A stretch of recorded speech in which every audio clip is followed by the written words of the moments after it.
혹시 홍삼을 먹고 있습니까? 그 이름이 정관장인가요? 그렇다면 정관장의 의미를 알고 있나요?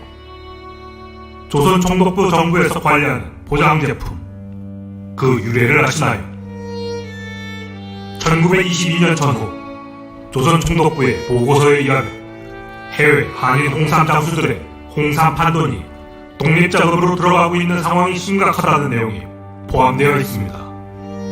그리고 1932년 미주의 한인 홍삼 장수 등 한인들이 독립위원금을 모으고 독립공채를 사서 임시정부에 보내는 독립자금이 급증하게 됩니다. 1940년 급기야 조선 총독부는 홍삼을 철저히 감시하기 위해 유통되는 모든 홍삼에 감시딱지 정관장을 붙이게 됩니다. 정관장을 홍삼에 붙이기 시작한 1940년 이후로는 한인 홍삼 장수들이 홍삼 판돈이 독립자금으로 들어가는 일이 차단됩니다. 그 결과 1940년 이후로는 독립운동하기가 더욱 어려워집니다. 정관장은 홍삼에부터 독립운동을 방해한 1급 반민족 반국가 친일부역 식민잔재입니다. 고로 정관장은 우리 민족 말살을 기원하는 저주의 부적입니다. 여러분은 정관장 부적을 받으시겠습니까?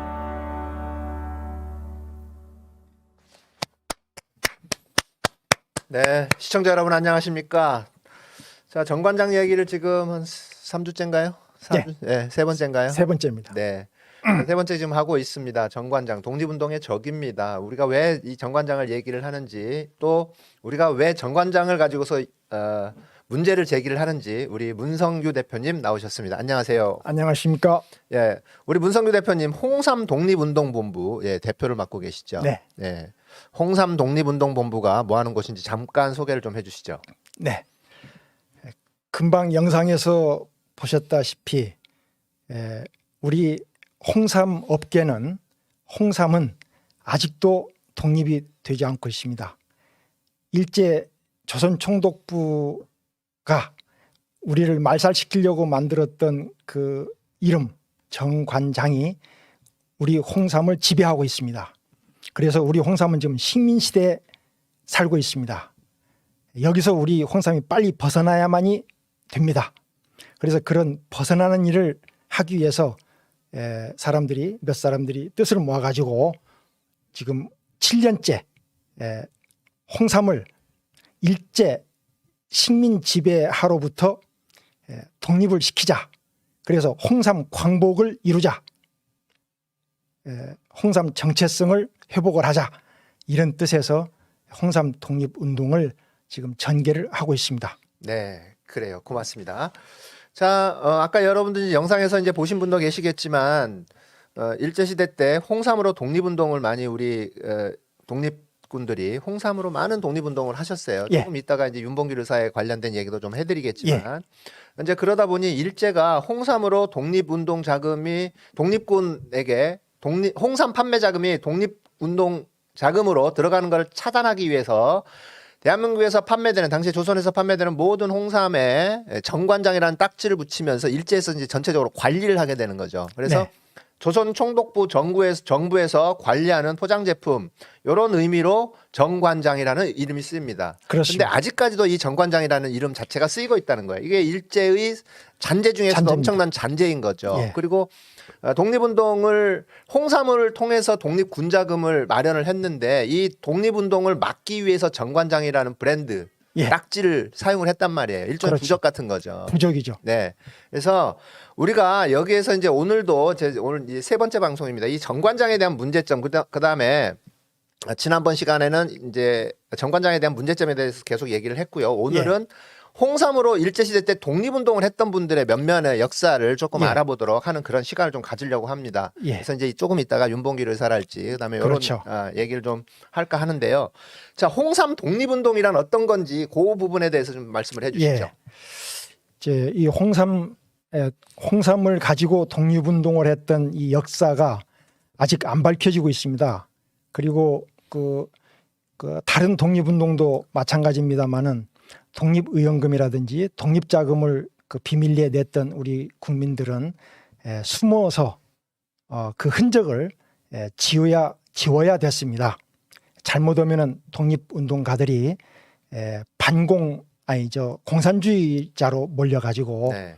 국가로부터 많은 피해를 받았기 때문에 자기 선조가 독립운동을 했다든지 홍삼을 팔아가지고 독립자금을 냈다든지 그 증거가 있다든지 뭐 애국금, 뭐 인구세, 독립의연금 이런 증서가 있으면 전부 다 땅에다 묻거나 태우거나 그래서 그 흔적을 찾기가 참 어렵습니다. 네. 지금 7년째 관심을 가지고 좀 찾아보고 있습니다만은 굉장히 어렵습니다. 그리고 소문, 이야기 이런 것들은 좀 있는데 그것이 공적으로 인정을 받기는 지금 우리나라 체제 하에서는 굉장히 힘듭니다. 예. 그렇지만 일단 돌아다니는 그런 그 파편적인 그런 자료라도 좀 모아가지고 이것을 역사의 한 장으로 좀 가져갔으면 하는 욕심이 있었습니다. 이 홍삼 독립운동 역사를 보면은 참 정말 대단합니다. 여느 다른 독립운동 역사에 못지않는 그러한 역사를 가지고 있습니다.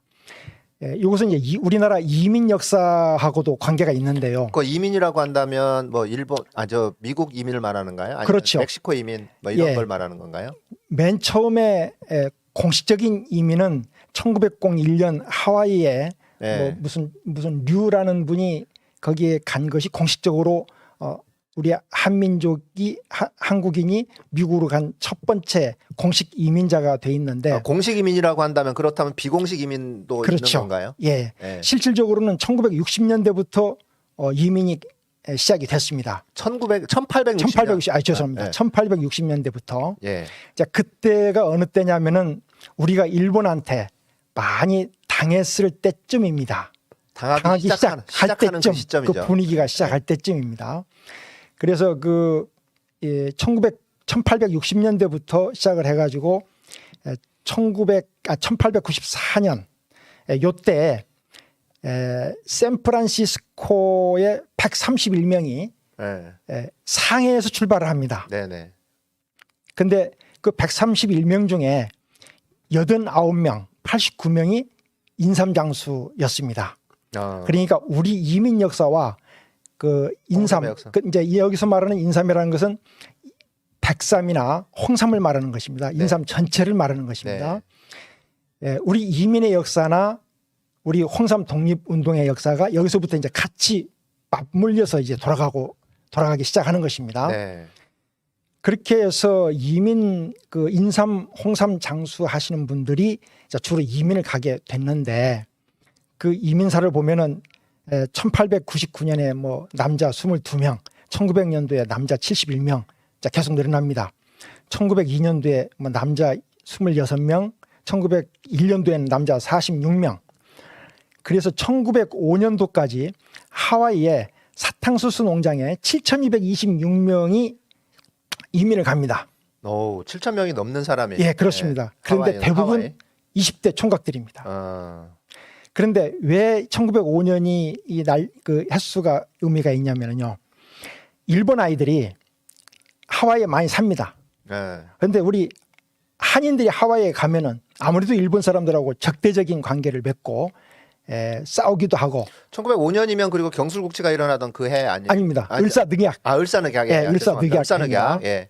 그래서 이런 민족적인 감정이 있는 두 민족이 만나면은 일본 아이들이 피해를 볼 수가 있다 해가지고 을사늑약 이후로 외교권을 빼앗긴 우리 그 조선 조정에서 일본 아이들이 하와이에 한인 그 이민을 막았습니다. 예. 근데 요때 이제 멕시코의 에네켄 농장에 한 1,033명이 갔다고 그래요. 멕시코 에네켄 농장. 예. 그리고 1910년도에서 그럼 1910년 이후로 1910년도에서 1945년도 해방될 때까지 망명이 독립운동의 붐을 망명을 위한 독립운동 붐이 일어났는데 주로 이제 중국과 미국 그리고 러시아 쪽에서 일어났습니다. 네. 그리고 1921년도에는 이제 멕시코로 간 사람들이 멕시코가 좀 열악했던 모양이에요. 애니켓 농장 그 얘기도 예, 있었지만. 애니깽 농장 자료 사진이 있네요. 예, 예. 네.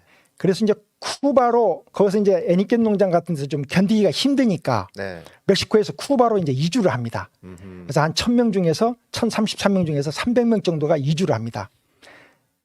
그리고 1924년도에는 하와이에 1000명의 여자가 오게 됩니다. 이게 왜냐하면은 아까 7226명 남자 총각들이 네. 하와이에 이민을 왔는데 이제 총각들이니까 결혼을 해야 되니까 뭐 사진으로 교환해 가지고 이제 결혼 짝을 만나서 만들어서 이제 여자가 이제 1000명의 이민을 가게 되는 겁니다.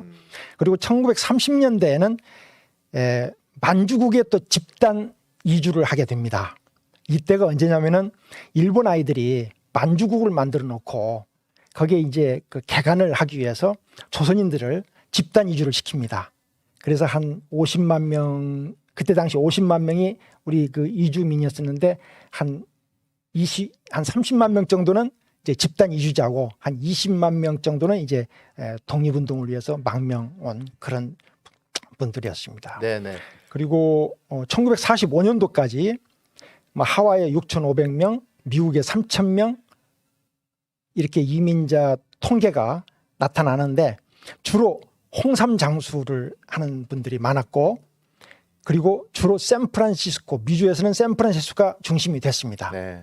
예를 들면 중국 같은 경우도 이제 이민을 많이 갔는데 중국은 이제 상하이가 중심이 되고 미주는 샌프란시스코가 중심이 됐습니다. 그리고 자, 뭐 이제 기타 뭐 다른 부분은 사실 중요한 부분이 그렇다면 이제 홍삼 독립운동하고 정관장하고 어떤 관계가 있는지 그 부분을 우리가 조금 알아야 될 것 같아요. 예.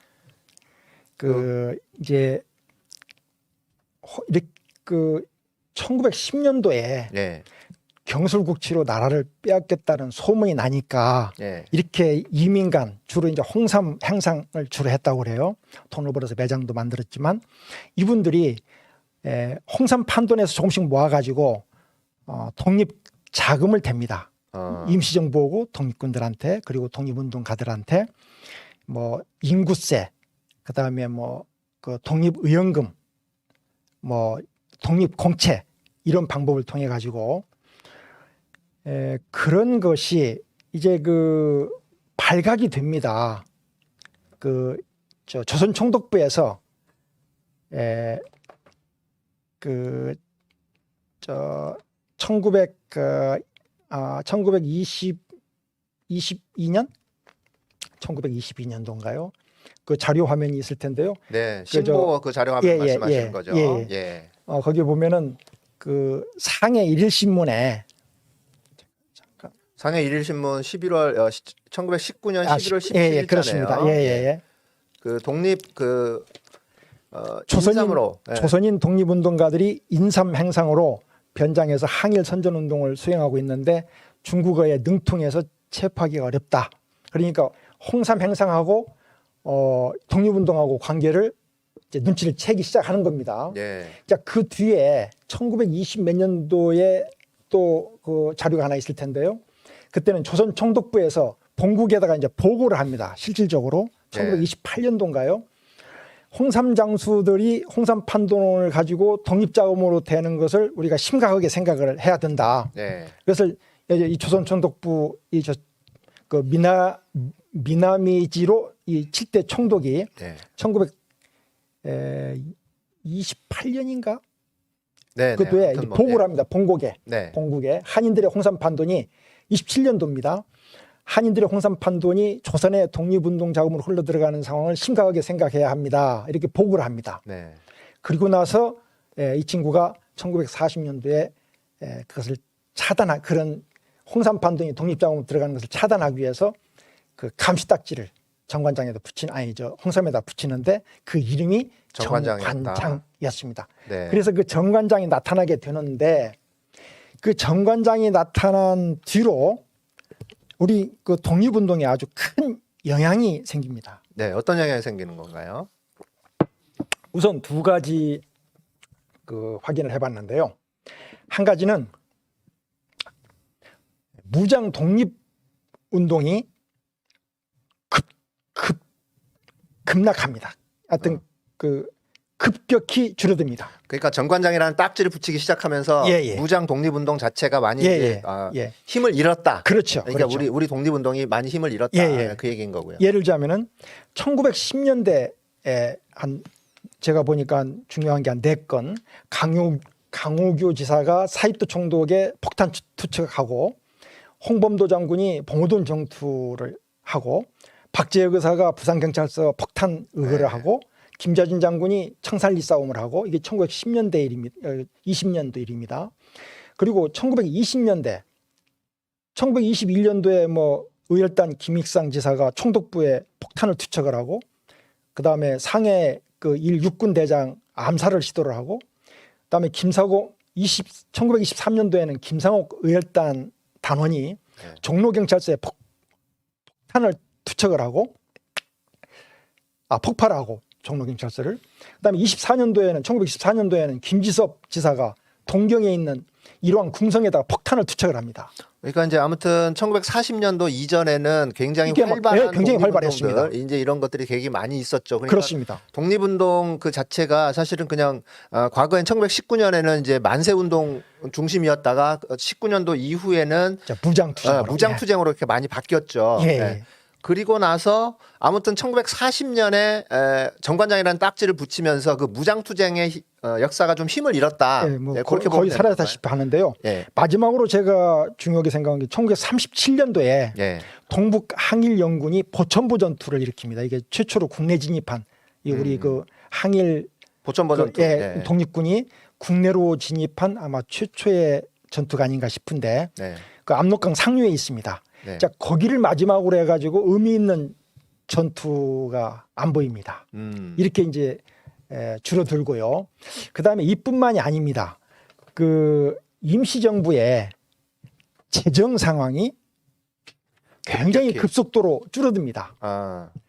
예를 들자면은 1919년도 이제 3.1운동이 일어난 뒤에 이제 미주 지역에서 그 보낸 그 임시정부 자금이 임시정부가 돌아가는데 운영 자금 중에 45% 반절 정도를 차지했습니다. 네. 그리고 1932년도 같은 경우는 뭐 들어오는 그 미주 지역에서 들어오는 그 독립 자금이 한 3배로 급증하게 됩니다. 그 붐이 이렇게 일어나고 있습니다. 그리고 1939년도 같은 경우는 임시정부의 재정의 100%를 미주에 있는 그 교민들이 보내준 성금으로 운영을 하게 됩니다. 네. 자, 그때는 이제 중국에서 그 재정 지원을 하기로 했는데 그것이 지금 약속이 안 지켜진 부분이 있고 그리고 1941년도에는 이제 그 정관장 딱지가 생긴 그때쯤에는 한 20%로 줄어듭니다. 임시정부의 그 재정에서 미주에서 들어오는 이 돈이 차지하는 그 포션이 한 20%로 캐파가 20% 줄어듭니다. 그 이런 것이 결국에는 홍삼 팔아가지고 이 돈을 마련을 해야 되는데 국내에서 홍삼 받는 일이 힘들어지니까 차단이 되니까 결국에는 돈을 모으는 일이 이렇게 어려워지게 돼서 임시정부까지 영향을 주게 됩니다. 그렇군요. 예. 자, 그러면 홍삼 독립운동에 대해서 조금 구체적으로 좀 들어가 볼까요? 예. 자, 조선 말에 그러니까 구한말이라고 얘기를 해야 되겠죠. 구한말, 조선말, 구한말 그 시점에 홍삼이 독립운동에 어떤 그 기여를 했는지 조금만 그 구체적으로 얘기를 좀 해주시겠어요? 예. 그 일단 제 눈에 띄는 맨 처음의 것은 조선 조정에서 있었던 일인데요. 네, 조선 조정. 예, 그겁니다. 그 이제 이때가 언제쯤이냐면은 그 운양호 사건, 그 다음에 그 강화도 조약, 그 뒤에 강화도 조약이 있었죠. 요런 때쯤 이제 이 국권이 흔들리고 일본 아이들한테 넘어갈 수도 있겠네 이런 느낌을 느꼈을 때 조정에서는 그러면 우리도 자주국방, 우리 나라를 우리 스스로 지켜야겠다. 중국에 의존하고 일본에 의존하고 러시아에 의존하고 이러지 말고 우리가 스스로 지키자라는 뜻에서 그런 의지를 가지고 조선 조정이 결정을 합니다. 무엇을 결정하냐면은 우리가 돈을 이게 군비를 갖추려면 돈이 필요한데 이 돈은 결국에는 홍삼밖에 없다. 그래서 이 홍삼 15,000근을 중국 아이들이 많이 우리 홍삼을 좋아하니까 중국에다 팝니다. 그래서 만든 돈이 지금 가치로 한 375억 원 정도 네. 추정이 됩니다만은 이것을 가지고 무엇을 했냐면은 이 군비 증강을 했습니다. 그 이제 여기 운양호 사건 이후에 우리가 많이 피를 봤잖아요. 전쟁에서 지고 전투에서 지고 무기가 열악하고 그래서 굉장히 훌륭한 무기들을 많이 샀습니다.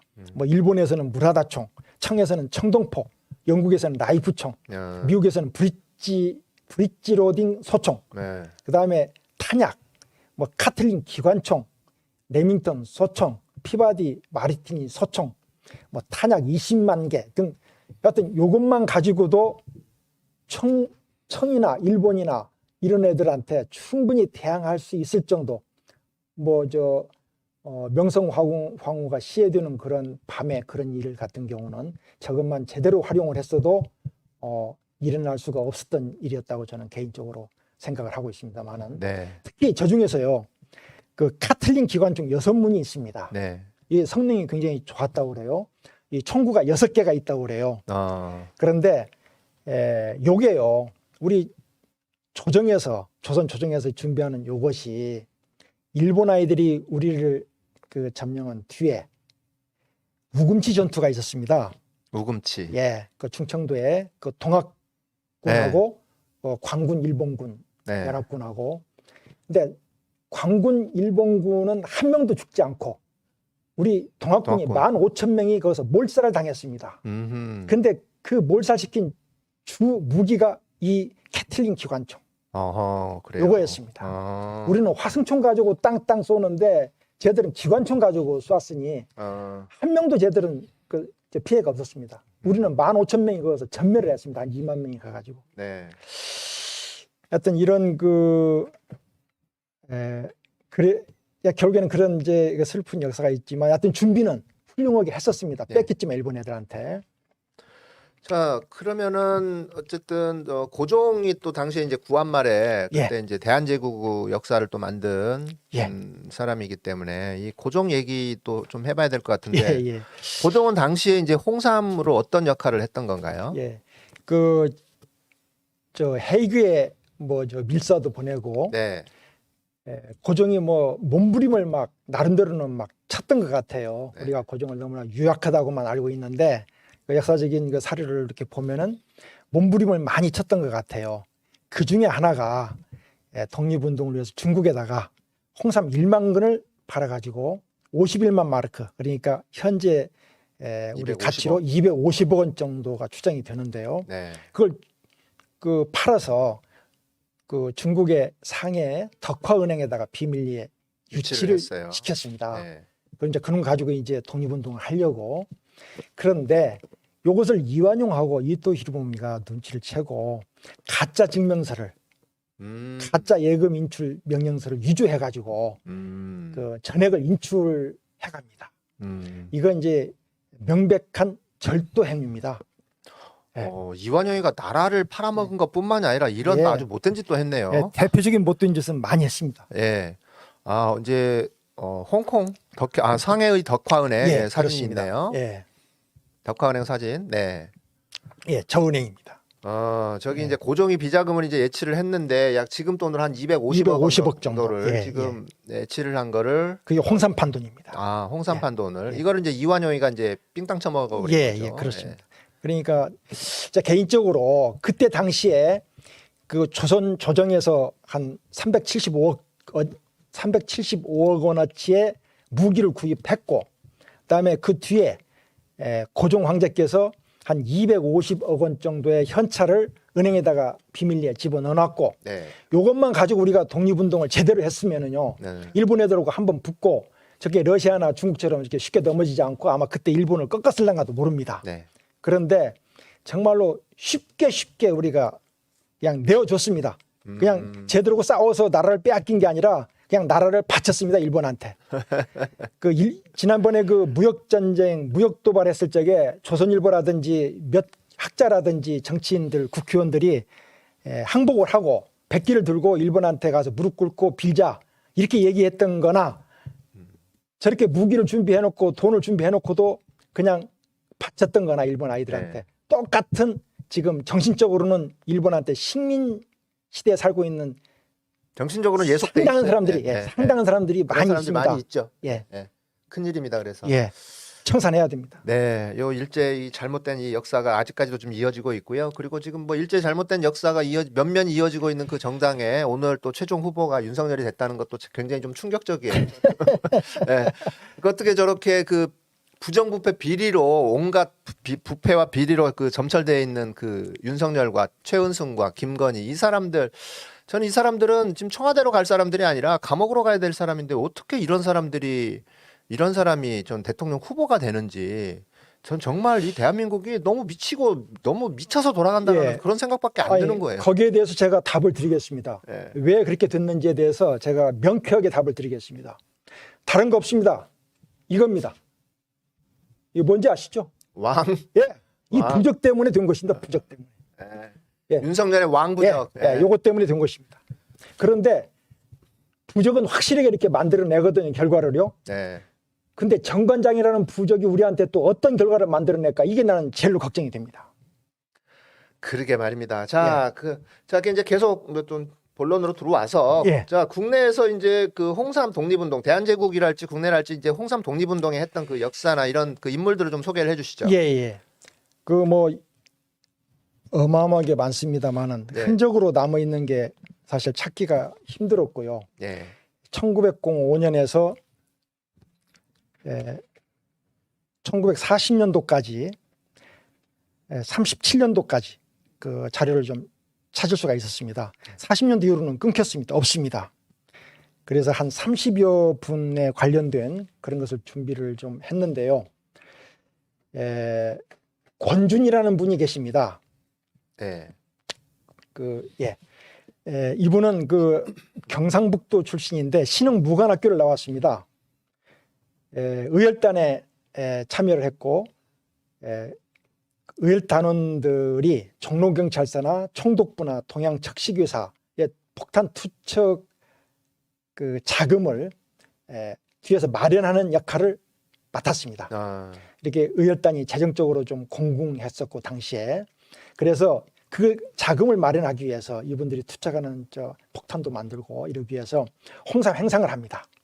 1925년도에 이 권준 지사께서는 상해에서 홍삼을 조달해 가지고 그러니까 상해가 홍삼 집결지거든요. 그때 당시에 지금 홍콩입니다만은 거기서 조달을 받아 가지고 광서성, 오주, 남영 이런 곳들을 돌면서 홍삼을 판매를 합니다. 근데 이제 그러던 중에 사기 사건을 당해 가지고 또 다 돈을 날리는 경우도 있었고 그럴 때는 이제 중국인에게 사정을 해서 뭐 돈을 빌려서 홍삼을 또 다시 조달을 받아 가지고 판매를 해서 독립자금을 마련합니다. 네. 이 양반은 조선의용대 비서장도 했고 무한 방위전에 참가를 또 했고 1944년도에는 임정의 임시정부의 경위대장 내무차장까지 지내고 1945년도에는 광복군 5지대 대장을 지내고 광복 후에도 수도경비 사령관을 지냅니다. 육군 소장으로 예편을 합니다. 네. 이분은 1968년도에 그 훈장을 받았어요. 건국 훈장 독립장을 예. 받았네요. 예. 네. 홍삼 독립운동가. 예, 네. 아주 훌륭하신 분입니다. 또 소개해 주실 분이 있나요? 예, 또 있습니다. 뭐 여러분들이 많이 있는데 이거 뭐 다 하면 시간이 없으니까 부산에 박재혁 의사가 있습니다. 박재혁이요. 예, 네. 그 이분은 사실 그 초등학교, 중학교 다닐 때부터 독립운동을 했습니다. 예를 들자면은 일본 아이들한테 국권을 빼앗기기 전에는 우리 한국의 역사 교과서가 있었습니다. 네. 근데 그 1910년 경술국치 이후로 그것을 없애버렸습니다. 일본 아이들이. 그러니까 이 박재혁 의사는 그것을 다시 복사를 해가지고 그때는 이제 필사죠. 네. 손으로 써가지고 복사를 해가지고 막 뿌립니다. 자, 그런 독립운동을 어렸을 때부터 아주 소년 때부터 독립운동을 했던 아주 대단하신 분입니다. 이분이 그 저쪽 그 경남 쪽에 가면 외관이 있습니다. 외관. 그 고려 때 그 조선 때부터 일본 아이들이 와서 장사도 하고 살기도 하고 했던 그런 외관이라는 곳이 있는데 거기에 가서 무역을 배웁니다. 그 다음에 상해로 올라갑니다. 홍삼 무역을 하기 위해서 미쓰이물산, 그 지난 시간에 우리 무역권을 뺏어간 그 회사입니다. 이게 미쓰이가 삼정물산입니다. 예. 그러니까 1년에 한 4만 건, 지금 돈으로 따져서 한 1,000억 원 정도의 무역 권을 뺏어간 것이죠. 그 회사에 들어갑니다. 들어가서 홍삼 무역에 대해서 배우고, 그리고 부산에 있는 친구들한테 홍삼을 받아가지고 독립자금을 모아서 제공을 하는데, 봉오동 청산리 독립전쟁의 한창인 1920년도 무장운동단체인 의열단에 독립운동단체 의열단에 가입을 합니다. 그리고 김원봉 단장으로부터 지령을 받고 부산경찰서에 투옥되어 있는 의열단, 그 직전에 이 친구가 의열단, 이 박 의사께서 부산에 내려가기 전에 얼마 전에 밀양 출신 그 지사들이 의거를 하려다가 체포가 됐습니다. 갖고 부산 경찰서에 구금이 됐습니다. 자, 그것을 보복하기 위해서 지령을 받습니다. 그래서 부산 경찰서에 투옥되어 있는 의열단 독립지사들을 구출해라. 그래서 그 거사 자금을 마련하기 위해서 부산에 있는 친구한테 홍삼을 보내달라 해가지고 홍삼을 짊어지고 상해, 싱가포르 다니면서, 여기 이제 상해에서 여기까지 부산까지 올라오면 일본을 거쳐서 와야만이 되거든요. 굉장히 여비도 많이 들고, 그래서 그때 그 여비를 이렇게 홍삼을 팔아가지고 준비를 했습니다. 포탄도 사고. 그래서 부산 경찰서에 포탄을 투척을 합니다. 와가지고. 근데 이 포탄이 러시아제인데 너무나 오래된 포탄이라 잘 터지지 않아가지고 경찰서장 방에 가가지고 서장을 향해서 포탄을 터뜨렸는데, 상처는 오히려 박재희 의사가 더 많이 받았을 정도로 이게 포탄이 좀 잘못 터졌습니다. 어쨌든 경찰서에 포탄이 터졌습니다. 그리고 이제 서장은 그 뒤에 며칠 뒤에 죽었다고 그래요. 박 의사는 참 대단하신 분인 게 27살인데 그때가 사형을 언도받고, 너 항고로 하면은 사형까지는 안 갈 수가 있으니까 해라, 그런데 거절을 했습니다. 그리고 사형 선고가 나래지니까 내가 너희들한테 이 더러운 손으로 내가 절명하는 것보다는 차라리 내가 스스로 가는 게 낫겠다 해가지고 식음을 전폐를 아흐레를 하고 절명을 합니다, 스스로. 그래서 이제 친구들이 이제 이게 식음을 전폐를 하니까 계란을 가지고 와서, 그때 이제 영양 보충 시킨다고 감옥에 계란을 가지고 와가지고 줬는데, 나는 이미 결심을 했으니까 안 먹기로 결심해, 너희들이나 가져가서 먹어라. 그리고 9일째 돌아가셨다고 그래요. 이분은 1962년도에 건국훈장 독립장을 그렇습니다. 받게 되네요. 부산에 한번 다녀왔었습니다. 네. 근데 이 박재희 의사가 나온 학교가 부산 상고인데 여기가 노무현 대통령 모교입니다. 그렇죠. 그 외에도 독립투사 지사들이 많이 나왔습니다. 한두 분이 아닙니다. 그래서 거기 가서 느꼈습니다. 이 역사와 전통이 이렇게 중요한 것이구나라는 것을 느꼈습니다. 자, 그 다음에 이제 우리가 정말 중요한 인물로 대한민국 독립운동사에서 이분을 빼놓을 수가 없죠. 바로 윤봉길 의사입니다. 윤봉길 의사도 홍삼 장수를 했어요. 깜짝 놀랐습니다. 저는 이 방송 준비하면서 알게 됐는데, 윤봉길 의사도 한번 소개를 해주시죠. 1932년도에 중국 홍커우 공원에서 열린 일본의 정승 기념일날 행사에 폭탄을 던져가지고 일본군 사령관을 직사시켰습니다. 그랬죠. 근데 그 거사 전에 윤봉길 의사의 사실 생활이 굉장히 어려웠습니다. 거기다가 이제 거사 준비까지 하려니까 돈이 필요했죠. 그래서 홍삼 행상을 했습니다. 그래서 생계도 유지할 겸 거사 자금도 만들 겸. 1931년도, 32년도에 거사가 있었고, 그 전인 31년도에 상해로 가서 독립운동을 하기 위해서 생활 자금 이런 것을 마련하기 위해서 친구가, 이 윤우서가 조금 고지식했다고 그래요. 성품이 아주 고닫다고 그래요. 그러니까 친구가 너 그냥 마음으로만 그러지 말고 돈이 있어야 되니까 돈을 좀 벌어라. 돈 벌기는 홍삼이 제일로 좋다. 그래가서 친구 권유로 홍삼 장사를 하기 시작합니다.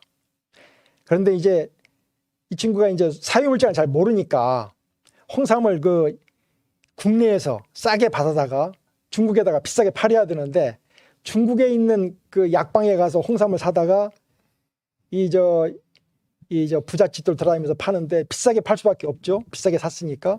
그러니까 안 팔리는 겁니다. 그렇게 융통성이 없다고 그래요. 네. 고든 성격으로 뭐 상해 부잣집을 찾아다녔으나 홍삼 판매 어려움을 많이 겪게 됩니다. 물론 많이는 못 팔았을 것 같아요.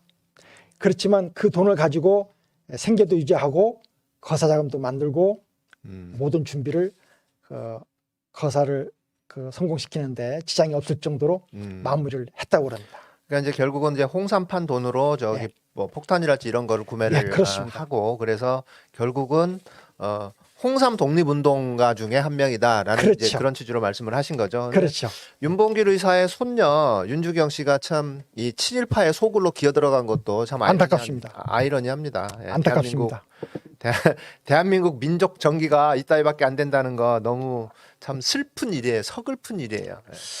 그래서 친일청산을 빨리 해야 됩니다. 네, 맞습니다. 그다음에 그 조상섭 지사님을 소개해드리겠습니다. 네, 조상섭이요. 네. 이분은 그 평북 출신입니다. 이분도 왜 이제 그 평북 그 이쪽에서 많이 나오냐면은요. 거기에 이제 개성이라는 곳이 있지 않습니까? 개성. 이북에 네. 그 개성을 중심으로 해가지고 요쪽이 그 인삼, 홍삼, 인삼 재배지, 홍삼 제조지로 유명합니다. 구한말 요때.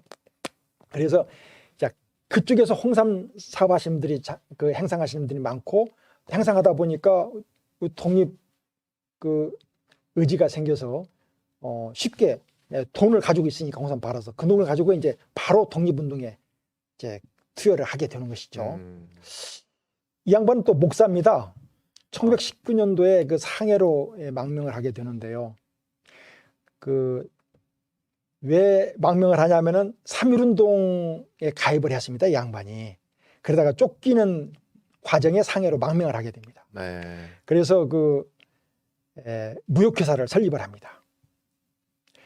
그 무역회사 사무실을 그 김구, 여운형 이런 임정 요인들한테 제공을 합니다.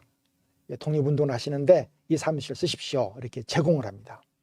여기뿐만이 아니라 모든 홍삼 그 장수들은 자기 사무실이나 집을 독립운동의 연락처라든지 은신처라든지 이런 곳으로 제공을 다들 하고 있었습니다. 그때 당시에는. 그리고 이 양반이 중국 사람과 같이 고려 인삼 판매점을 만들려다가 조선 총독부의 방해로 무산이 됩니다. 자, 이때 이제 그 조선 총독부가 이 조상섭 지사의 이런 그 고려 인삼 판매점 만드는 작업이라든지 이런 것에 충격을 받아가지고 고려 인삼의 중국 수출이 독립운동에 이용되고 있음을 심각하게 생각해야만 된다라고 조선 총독부가 지적을 합니다. 자, 그 원인이 이 조상섭 지사로부터 나온 것입니다. 이 조상섭 지사가 이렇게 하는 행동을 보고 이거 안 되겠다 해가지고 본국에다가 보고도 하고 그렇게 된 것이죠. 1924년도에 이 조 지사님은 임시정부 의정원의 의장과 인성학교, 임시정부의 교육기관 인성학교 교장을 지내십니다. 그리고 상해에서 원창공사라는 홍삼 매장을 운영하면서 이 자금으로 임시정부의 어려움을 겪고 있을 적에 김구 여운형 지사한테 독립자금을 제공을 하게 됩니다. 그렇군요. 예. 네. 뭐 여하튼 우리 독립운동의 뒤로 이렇게 쫓다 보면은 참 다 홍삼하고 이렇게 연결이 돼 있습니다. 예. 그 이제 고등경찰체 4163호라는 뭐 이제 보고에 나와 있네요. 이게 조선 총독부의 자료 사진이 고려 인삼의 중국 수출이 한인들의 독립운동에 이용되는 것에 그렇습니다. 대해 상당한 주의를 기울여야 된다라고 이제 본국에다가 보고를 했어요. 그렇습니다. 조선 총독부에서. 그래서 이제 아무튼 뭐 결과적으로는 정관장이라는 브랜드 딱지가 나타났다. 뭐 예. 이런 거죠. 1940년부터. 네, 말씀하십시오. 역시 그 중국 이쪽인데요. 싱가포르 얘기를 좀 말씀드리겠습니다. 싱가포르 쪽에서는 그 여운형 선생이 그 안창호 선생의 영향을 받아가지고 독립운동에 투신을 하셨던 분입니다. 이분이. 네. 1920년에 그 이분은 또 어떤 분이냐면은 1920년도에 이분이 연설을 잘 하시는 것 같아요. 일본 아이들이 아까 그 윤봉길 의사의 손녀 얘기하셨죠. 네. 저 이 친일파 쪽에 소굴로 들어갔다고 똑같은 비슷한 일이 저질러질 뻔했습니다. 일본의 그 장관들이 여운형 선생을 동경으로 초청을 합니다. 그래서 회유를 합니다. 여우정 선생이요. 네. 네. 그런데 그 회유를 받은 장소에서 회유를 거절함과 동시에 한민족의 독립을 연설을 해버렸습니다. 그래서 그때 당시에 동경일보라든지 이런 모든 신문들이 여운형 선생의 용감함과 이 기계 그리고 조선 독립이 왜 필요한가에 대해서 사설도 쓰고 기사도 쓰고 그렇게 많이 했다고 합니다. 1920년도에. 네. 참 대단하신 분입니다. 예, 여우정 선생님 자료 사진을 좀 봐야 되겠네요. 예. 네.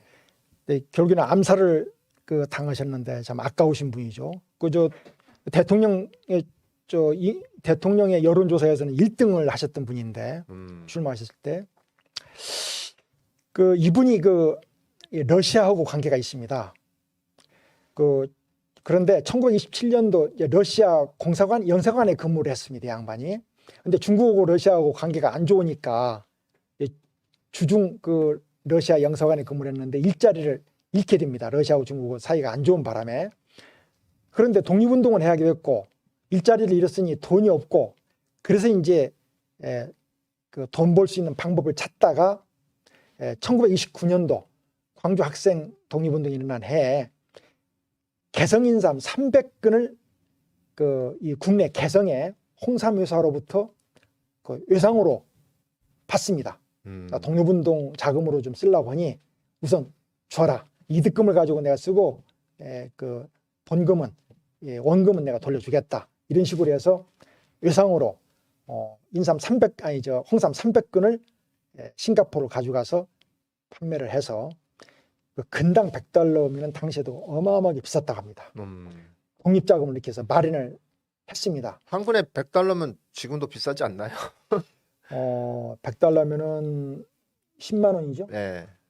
지금은 한 근에 한 30만 원 정도. 아, 그래요? 그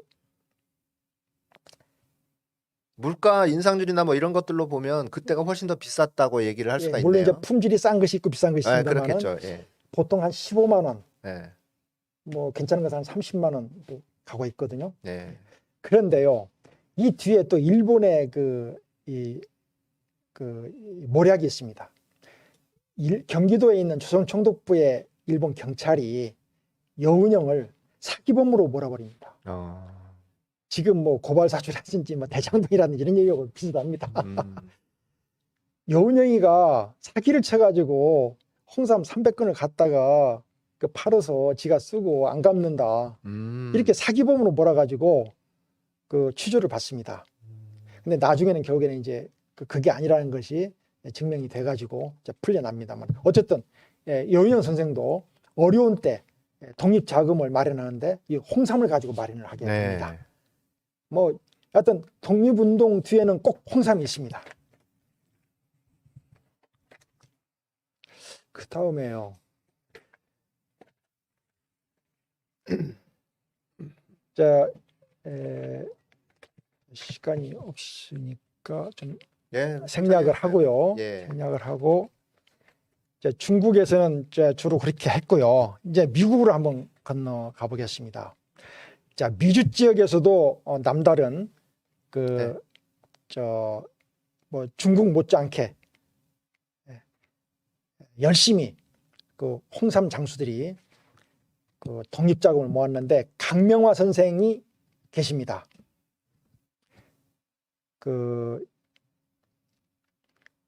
이 양반은 하와이의 사탕수수 농장에 네, 우리 문 대표님 좀 잡아주세요. 네. 말씀하십시오. 예. 네. 이 강명화 선생은 평남 출신으로 그 인삼장수입니다. 원래 인삼장수입니다. 홍삼장수입니다. 네. 하와이 사탕수수 농장으로 이민을 갔습니다. 근데 아들 5분하고 같이 갔습니다. 이민을. 가족이 예. 근데 그 이제 사진에서 나옵니다만은 아들 5명이 전부 다 독립운동가입니다. 가족이 예. 본인과 아들 5 예, 다 독립운동으로 예, 그렇습니다. 훈장을 받았네요. 특이하신 분입니다. 아, 전 이거- 가족이 독립운동가입니다. 야, 이건 정말 대단하신 분들이에요. 이런 예. 분들이. 예.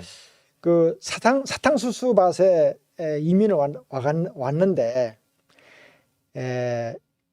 와서 다시 샌프란시스코, 시카고 이런 미주 지역으로 그리고 칠레 이쪽 등 그 남미 지역으로 돌면서 홍삼 행상으로 돌아섭니다. 왜냐하면 돈을 모으기 위해서. 네. 이 돈으로 1905년도에는 공립협회를 안창호 선생이랑 같이 그 창립을 하는데, 이 공립협회라는 게 그 저 자료 사진이 있을 텐데요. 이 1905년도에 안창호 선생과 같이 설립한 항일 애국 계몽 단체입니다. 무장 단체는 아닙니다. 그리고 1911년도에 이분은 대한인 국민회를 또 창립을 합니다. 여기에서 주로 이제 홍삼 장수들이 주축이 되어 있는데 독립운동 자금을 모금을 합니다. 그 후에 20년 동안 시베리아까지 가서 만주까지 가서 그리고 멕시코까지 또 다시 와서 대한인 국민회 그 창립을 돌아다니면서 합니다. 그러니까 시베리아도 지부를 두고 만주에도 지부를 두고 멕시코에도 지부를, 이렇게 전 세계에 대한인 국민회 창립을 하면서 다녔습니다. 20년 동안. 이런 작업을 하는데 들어가는 돈을 홍삼을 팔아가지고 만든 것입니다. 자제분들이 홍삼 장사한 것도 가져가서 사용을 했고, 네. 이런 공로를 해가지고 2012년도에 애국장을 받게 되죠. 건국훈장, 애국장 받았네요. 근데 예, 5명 이분 아들들하고 같이. 아들들도 각기 받게 됩니다. 나중에. 참 한 가족 전체가 이렇게 독립운동을 열심히 한 대표적인 예입니다. 네. 그다음에 이 샌프란시스코에 그 한인 홍삼을 파는 상인들의 모임이 있습니다. 대동보국회라는 모임이 있습니다. 이분들은 1908년 대한제국 외교 고문인 스티븐스가 있습니다. 이게 이제 외교 고문인데, 이 사람이 그 샌프란시스코에 와가지고 뭐라고 연설을 하냐면은, 기자회견을 하냐면은, 한인들은 참 행복하다, 행운하다. 일본이라는 선진국이 이렇게 잘 지도를 하고 끌어주니까 참 행운하다. 자, 이런 얘기를 합니다. 그래서 이에 격분한 이 한인들이 스티븐스를 찾아가가지고 의자로 내리쳐 쓰러뜨리고, 그것도 분이 풀리지 않아가지고 장인환 의사는 다음날 다시 찾아갑니다. 그를. 그래서 저격을 해버립니다. 죽여버려요. 예. 스티븐슨을. 예. 예. 그때 이때 내가 이름을 잊어버렸습니다만, 아이고, 장인환 의사 말고 또 있어요. 근데 그분도 같은 장소에, 같은 날 같은 장소에 살해를 하러 갑니다. 서로 모르는 사람이었어요. 서로 모르는 사이인데. 예. 근데 먼저 쏩니다. 그분이. 이 스티븐스한테 총을 먼저 쏘는데 불발이 됩니다. 그래서 총을 들고 이제 격투를 불립니다. 하고 둘이 막 엉켜가지고 싸우고 있는데 이 장인환 의사가 총을 쏩니다. 스티븐스한테. 근데 3발을 쏘는데 2발은 스티븐스한테 맞고 한 발은 싸우고 있는 그 우리 동포한테 맞아가지고 그분이 팔에 부상을 당했습니다. 그래서 이제 바로 나왔습니다. 그분은. 근데 스티븐스는 죽었죠. 정확하게 맞아가지고 병원에 입원했는데 며칠 뒤에 죽었습니다. 근데 이 대동보국회라는 이 한인 홍삼 장수들의 모임에서 그런 소식을 듣고 이분 변호사비를 장인환 의사의 변호사비를 마련하게 됩니다. 그래서 이 변호를 잘해줘 가지고 얼마 살지 않고 풀려납니다. 장인환 목사. 네, 네. 장인환 그 의사가요. 그다음에 이때 당시에 이제 그 미국 쪽으로 특히 이제 샌프란시스코를 중심으로 해서 미국 쪽으로 한인 홍삼 장수들이 이민을 가가지고 홍삼 장수를 하고 독립 자금을 만들고 그러고 있는데 억울한 일도 많이 당하고 우리 한인들이 한인 홍삼 장수들이 이제 언어가 소통이 안 되니까 불이익도 많이 당하고 네. 특히 관으로부터 말하자면 그 뭐 출입국 사무소인가요? 그런 데로부터 뭐 불법 뭐 체류자 뭐 등등 해가지고 많은 불이익을 당하고 있는 모습을 당시 주미공사 이범진 의사가 알고 미국 국무장관한테 이들의 선처를 부탁을 합니다. 이범진 의사. 네, 이범진 의사께서. 그래서 그 뒤로는 한인들이 미국에서 홍삼 장사를 하는데 아주 도움이 됐다고 합니다. 이 이범진 의사께서 도움을 줬다고 합니다. 근데 이 이범진 의사의 아들내미가 이위종 의사입니다. 이위종? 이위종. 이위종. 예. 그 저기 헤이그 헤이그 특사로 파견된 네. 3명 중에 한 명입니다. 이휘종. 이휘종. 예. 그리고 이분은 이 뒤에 이제 러시아 공사로도 가고 그 유럽 쪽에서 많이 활동을 그 하다가 이제 1910년 나라가 그 일본 아이들한테 뺏겼다는 소식을 듣고 그 황제한테 편지를 씁니다. 내가 대한민국을 대한제국을 대표한 외교관인데 여기 와가지고 나라를 빼앗겼으니 이제 더 이상 할 일이 없습니다. 그러니 내 일은 다 마친 것 같습니다. 생을 마치겠습니다. 이렇게 하직 인사를 하고 편지를 쓰고 절명을 수술합니다. 아주 대단하신 분입니다.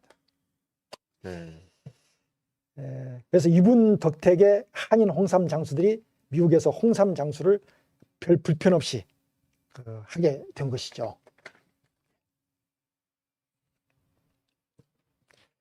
그 다음에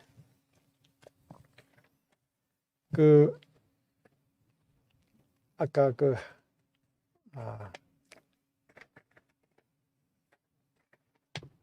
이제 뭐 이런 홍삼 독립운동이 이렇게 되는 것을 본 조선 총독부가 이제 드디어 1940년도에 정관장이라는 천추의 그 한이 되는 이 한인들을 저주하는 한민족 말살을 기도하는 부적을 만들어냅니다. 그래서 그 뒤로는 아까 서두에 말씀드렸듯이 제대로 된 홍삼 독립운동을 찾기가 힘들게 됩니다. 그래서 1940년도 이후로는 제대로 된 임정의 재정도 굉장히 힘들어졌고, 그러니까 임정으로 가는 그 자금의 100%에서 적게는 20%까지, 많게는 100%까지, 평균 한 50% 정도를 그 미주의 한인들이 보태줬는데, 독립자금으로 그 미주의 한인들이 보낸 그 독립자금의 대부분이 홍삼 판돈입니다. 그러니까 임정을 홍삼 판돈이 운영했다라고 봐도 과언이 아닐 정도입니다. 네. 그러네요. 자, 그러면 일단 이제 뭐 독립운동가 분들이나 뭐 이렇게 좀 소개할 만한 분들은 다 소개를 해드린 거죠. 그렇다면 자, 이 친일청산에 대한 이야기, 이게 지금 시간이 이렇게 많이 흘렀어요. 광복 해방된 지가 우리가 76년이 넘었죠. 근데 왜 아직까지도 홍삼 독립운동이 필요하다, 뭐 이런 생각을 하고 계시는 건가요? 나라는 광복이 됐습니다. 나라는 광복이 됐는데 홍삼은 아직도 광복이 안 됐습니다. 이제 광복이 됐다는 얘기는 일단 우리나라 땅이 일본 제국이 아니라 대한민국으로 이름이 바뀌어졌지 않습니까? 그렇죠. 이게 상징입니다. 다케시마가 독도로 이름이 바뀌어졌습니다. 이게 독립이 됐다는 상징입니다. 그런데 홍삼은 일제 강점기에도 고려 홍삼의 대표가 정관창이었습니다. 네. 일본 놈거였죠. 근데 지금도 대한민국의 홍삼의 대표가 정관창입니다. 아직 독립이 안 됐습니다. 그러게요. 네. 네. 이게 일제가 망함과 동시에 일본으로 철거가 돼야 될 이 부적이 그대로 남아가지고 토착 왜구가 돼 있습니다. 지금. 네. 네. 그래서 이제 현재 그 진행되고 있는 뭐 여러 가지 뭐 친일 청산에 관련된 어떤 그런 작업들 많이 하고 있잖아요. 예. 많이 못 미치죠. 예를 들면 뭐 파묘랄지 친일파 파묘나 현충원에 뭐 그렇죠. 이런 부분들도 필요하고 그다음에 독립운동가들 숨겨진 독립운동가를 발굴해야 되는 것도 굉장히 중요하지만 또 홍범도 장군처럼 이렇게 유해를 우리나라도 그렇죠. 보관하는 그런 예. 역할도 좀 필요했고요. 예. 그다음에 앞으로도 이 친일 청산에 관련된 그다음에 독립운동가들을 이렇게 옹립하고 우리 이제 독립운동가들이 예. 이제는 3대가 가난하게 사는 게 아니라 독립운동을 하면 정말 자부심을 갖고서 살 수 예. 있는 그런 나라로 만들어야 되고 예.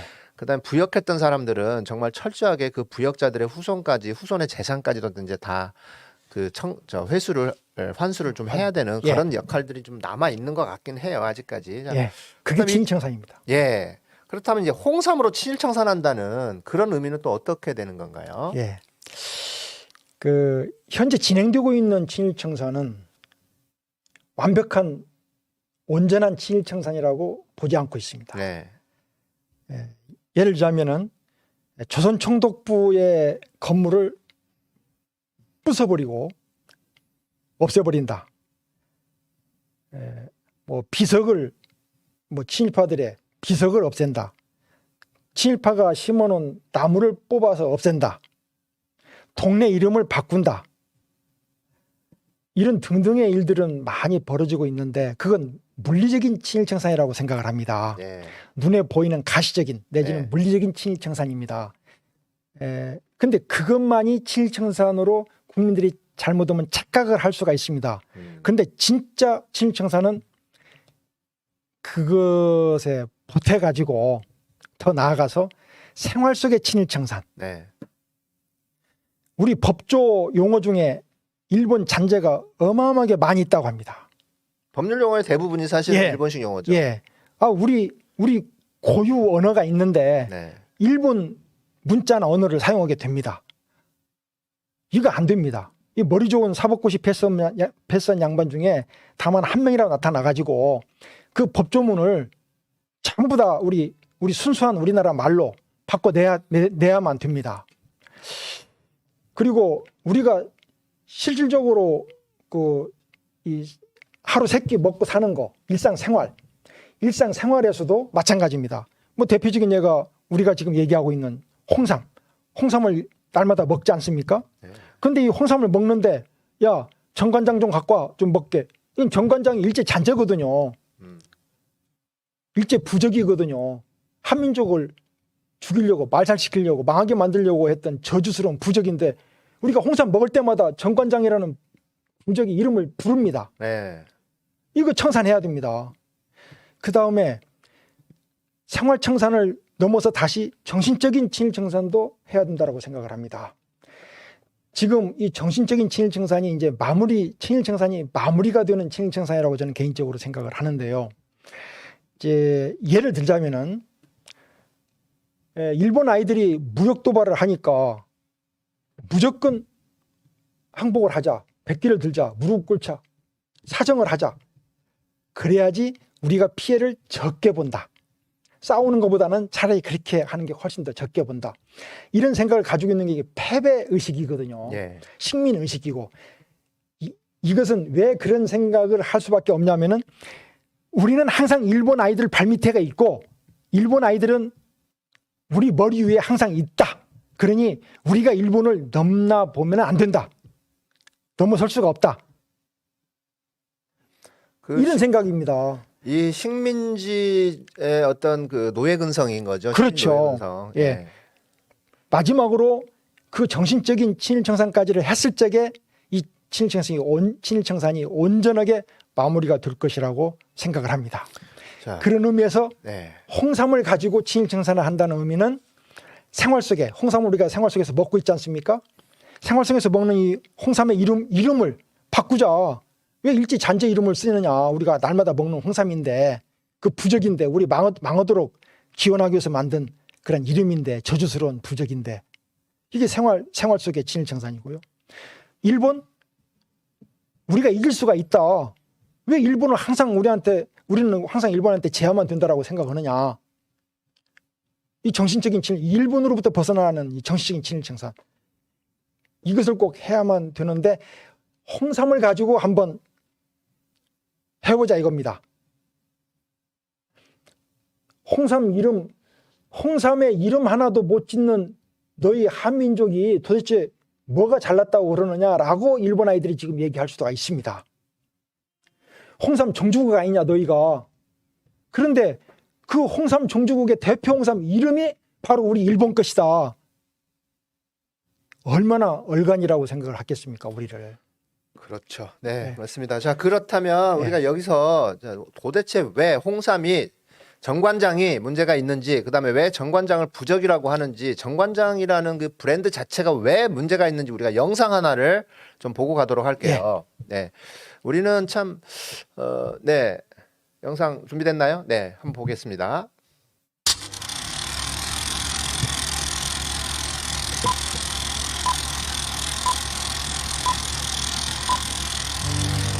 혹시 홍삼을 먹고 있습니까? 그 이름이 정관장인가요? 그렇다면 정관장의 의미를 알고 있나요? 조선총독부 정부에서 관리하는 보장제품, 그 유래를 아시나요?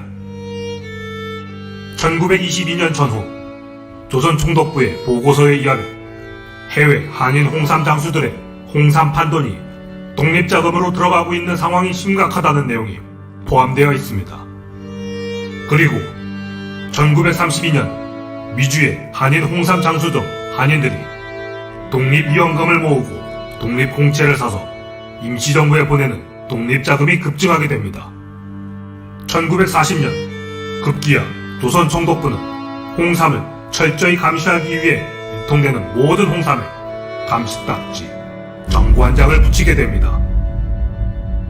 정관장을 홍삼에 붙이기 시작한 1940년 이후로는 한인 홍삼 장수들이 홍삼 판돈이 독립자금으로 들어가는 일이 차단됩니다.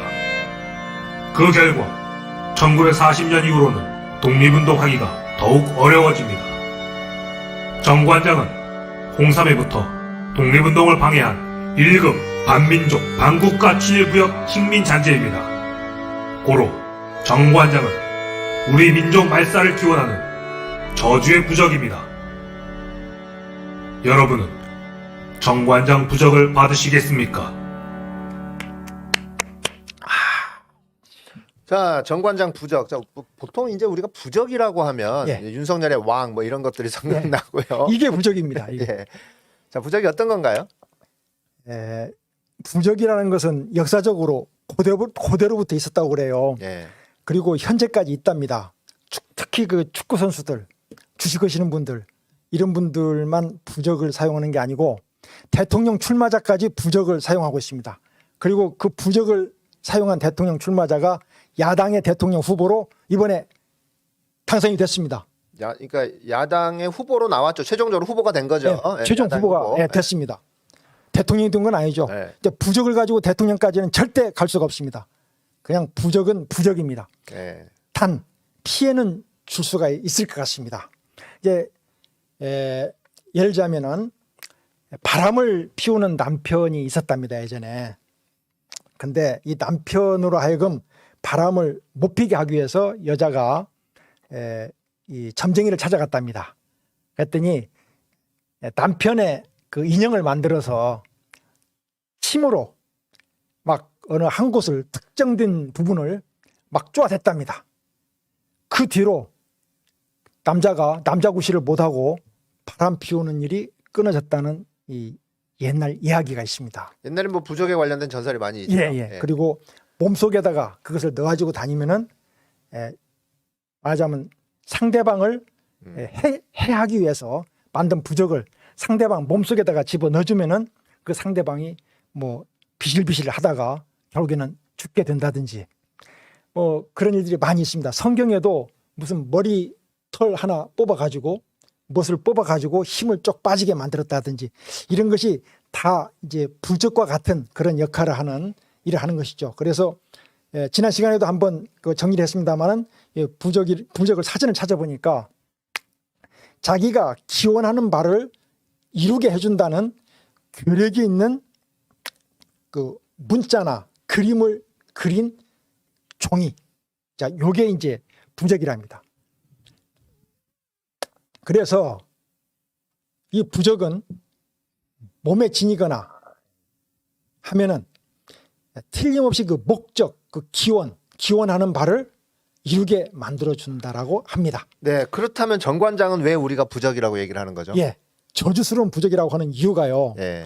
우리 몸에 들어와서 우리가 접해서 우리 몸에 붙여서 홍삼에 붙여서 우리한테 도움이 되는 게 아니라 우리를 해코자 하는 저주스러운 무엇이기 때문에 저주스러운 주문이기 때문에 저주의 부적이라고 얘기를 합니다. 네. 그리고 아까도 잠깐 나왔습니다마는 조선 총독부가 정관장을 만들 적에 독립자금을 차단해서 한민족이 다시는 일어서지 못하도록 만들기 위해서 만든 목적, 그 목적으로 만들어진 게 정관장이기 때문에 이 정관장이라는 부적은, 이 주문은, 이 저주스러운 부적은 우리한테 분명히 해가 되는 부적입니다. 네. 그렇다고 하더라도 정관장 이꼴 부적 뭐 이런 주장으로 도대체 무엇을 얻으려고 하시는 거예요? 예. 금방 전에도 잠깐 얘기를 했습니다만은, 자, 첫째, 일본 아이들이 우리를 볼 적에 자기네들이 한민족을 말살시키려고 만들었던 그 딱지를 한민족들이 주워다가 애지중지하게 사용하는 모습을 일본 아이들이 본다면은 일본 아이들이 우리 민족을 얼간이로 보지 않겠습니까? 네. 그 다음에 일본 아이들이 여기 와가지고 철수하기 전에 별 못된 짓들을 많이 했습니다만은 그 중에 대표적인 것 하나가 우리 민족이 믿고 있는 명당자리라고 하는 곳곳에 정을 박아서 쇠말뚝을 다시는 박았다고요. 네. 그 기가 살아나지 못하도록 한민족의 기가 살아나지 못하도록 정을 박았답니다. 자, 뭐 그게 이제 계룡산에도 정을 박았다고 하는 얘기도 그게 이제 있고요. 부적의 역할이죠. 네.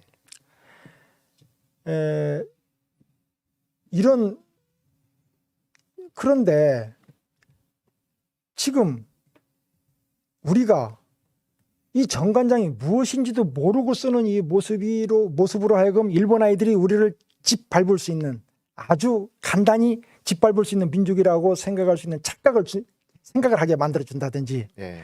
아니면 우리 스스로 일본 발바닥 밑에 굽어 들어가야만 된다라고 생각을 스스로 하게 만든다든지, 이런 교육을 시키는 겁니다. 국민들한테. 정관장이라는 이 부적이요. 왜냐하면은 일본 아이들이 우리를 죽이려고 만들었던 그것인데 우리가 애지중지 기억에 지금 생각을 하고 있습니다. 이건 얼마나 일본 아이들 것이면은 훌륭하고 좋은 것이라고 생각하는 그런 생각이기 때문에 거기까지 그 생각이 갔느냐. 자, 이렇게 보는 것이죠. 그래서 정신적으로 일본으로부터 탈출을 해야 되는데, 일본의 저주로부터, 일본의 정신적인 지배로부터 탈출을 해야 되는데, 이 정관장이라는 이 소재를 가지고, 정관장은 부적이기 때문에 이것을 떨쳐내야 된다. 우리 홍삼에서 지워야 된다. 떼내야 된다. 이것으로부터 우리가 한번 우리 정체성을 다시 한번, 홍삼의 정체성, 우리 국민성의 정체성, 그다음에 일본으로부터 식민의식, 패배의식 이런 것을 없애는 것, 이런 것들을 만들어보자라는 생각이죠. 그래서 정관장 이꼴 부적이니까 우리가 이걸로부터 탈출을 합시다. 이런 것입니다. 예를 들자면은 현재 일부 우리나라, 예전에는 전부 다 우리가 복일을 했습니다. 복종을 했습니다. 일본한테 복일. 지금 현재도 몇 지식인과 국회의원과 정치인과 이런 사람들은 복일을 하고 있습니다. 지난번 무역 전쟁 때, 무역 도발 때 나타났죠. 일본한테 베껴들자고요. 싸우지 말자고요. 무릎 꿇자고요. 그게 이제 복일입니다. 그다음에 반일. 반일은 일본에 대항하는 것입니다. 독립운동도 마찬가지죠. 반일의 결과로 극일을 하자 이겁니다. 일본을 극복하자 이겁니다. 그 다음에 거기서 끝나는 게 아니라 이기자 이겁니다. 일본을 극복하는 것, 탈출하는 것에서 끝나지 말고 일본을 이기자 이겁니다. 우리 발밑에다 넣자 이겁니다. 그 다음에 거기서 끝나지 말고 6일 교육을 시키자 이겁니다. 일본을. 그 사과도 하지 않고 우리한테 뭐 행동이나 바꾸라고 그러고 이렇게 말하자면 적반하장의 그런 행위를 하고 있는 몰지각한, 몰상식한 일본 애들을 6일 교육을 시키자 이겁니다. 그리고 나아가서 일본뿐만 아니라 세계를 선도를 하자. 널리 이롭게 만들자, 세계를. 지금 BTS나 오징어 게임 같은 경우는 세계를 지금 선도하고 있지 않습니까? 네. 그런데 이렇게 우리가 선진국으로 들어가서 세계를 선도를 하고 있는데 뒤돌아서 한편 보면은 정관장으로 해가지고 일본에 의해 끌려가고 있습니다.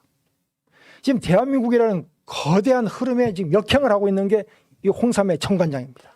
이 방해꾼입니다. 우리가 지금 저 높은 곳을 향해서 아주 그냥 치솟음을 가지고 막 높이 쳐 올려가고 있는데 거기에 역행을 하고 있는 겁니다. 이 홍삼의 정관장은 지금 그 역행을 우리 국민들을 갖다 역행을 시키고 있는 겁니다. 네, 네. 이것을 없애자 이거죠. 네, 그래요. 고맙습니다. 이제 결론적으로는 이겁니다, 여러분들. 정관장이라는 브랜드 딱 지금 인삼공사, KGC 인삼공사에서 이제 사용하고 있는 거죠. KGC 인삼공사는 대한민국 공사가 아닙니다. 공기업이 아니에요. 공기업이 아니고 민영화되어 있는 기업이죠. 이름만 공사입니다. 네, 이름만 공사라고 돼 있고요. 민영화돼 있습니다. 예. 그리고 대한민국 정부의 지분이라고 하면 국민연금관리공단인가요? 거기 한 예. 7% 정도 지분이 있고, 예. 그것도 이제 KTNG 지분인 거고, KTNG 소속이 이제 자회사인 거죠. 100% 자회사입니다. 예, 예. 100% 자회사인 거고, 그리고 KTNG 같은 경우에는 사실 그 지분의 한 25% 정도가 일본에서도 소유를 하고 있습니다. 예. 그래서 이게 굉장히 예속돼 있는 거고요. 이 정관장이라는 브랜드 자체가 일제시대 때 홍삼으로 독립운동하는 우리 독립운동가들, 그다음에 군자금으로 들어가는 것들을 차단하기 위해서 일제가 완전히 전매를 하는 과정에서 정관장이라는 브랜드를 사용을 한 거예요. 맞습니다. 조선 총독부에서. 그래서 맞습니다. 예. 그 정관장이라는 브랜드 자체를 쓰지 말라. 이거는 부적과도 같은 거다. 굉장히 대한민국의 민족 정기를 말살하는 거다. 이제 그런 취지로 오늘 저희가 이제 방송을 했습니다. 예, 그렇습니다. 예. 자, 끝으로 한 말씀 해주시죠. 예. 짧게. 우리가 조선총독부 건물을 깨부수고 일본 아이들이 심어놓은 나무를 뽑고 일본 아이들이 지어놓은 이름을 바꾸고 여기서 끝나지 말고요. 생활 속에 시선을 생활 속으로 들여다보고 우리가 매일매일 이야기하고 행동하고 하는 것 중에서 일본의 잔재, 친일 잔재가 없는가. 그다음에 전국에는 정신적으로 일본을 벗어나서 정신적인 친일 청산을 하자 이겁니다. 네. BTS나 오징어 게임은 이미 정신적인 친일 청산을 이미 끝냈습니다. 자, 홍삼에서도 정관장 예. 브랜드를 극복을 하고 우리가 정관장이라는 이 회사에 대한 불매 운동을 하자는 게 아니고 지금 사실은 우리 문성규 대표님 같은 경우에는 정관장이 일제시대 잔재이기 때문에 이거 쓰지 말라라는 걸로 그 소송이 붙었어요. 예. 예. KGC 인삼공사하고 소송이 붙었는데 세상에 대기업하고 싸웠는데 이겨버렸어요. 우리 문성규 대표님이. 그러면서 이제 계속해서 홍삼 독립운동을 지금 하고 계시는 예, 거죠. 그렇습니다. 예. 자, 다음 시간에도 조금 더 알차고 재밌는 방송 예. 내용으로 다시 한번 또 찾아뵙도록 하고요. 오늘 저희가 준비한 내용은 여기까지입니다. 자, 대신 끊지 마시고 여러분들 마지막 영상 하나 보면서 마무리하도록 하겠습니다. 네, 영상 보고 갈까요?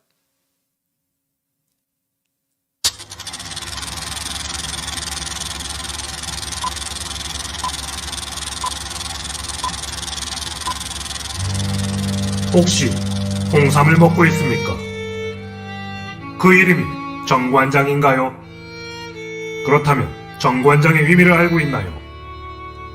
조선 총독부 정부에서 관리하는 보장제품, 그 유래를 아시나요?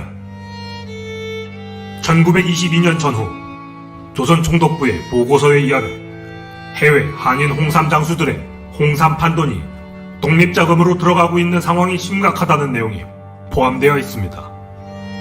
그리고 1932년 미주의 한인 홍삼 장수점 한인들이 독립위험금을 모으고 독립공채를 사서 임시정부에 보내는 독립자금이 급증하게 됩니다.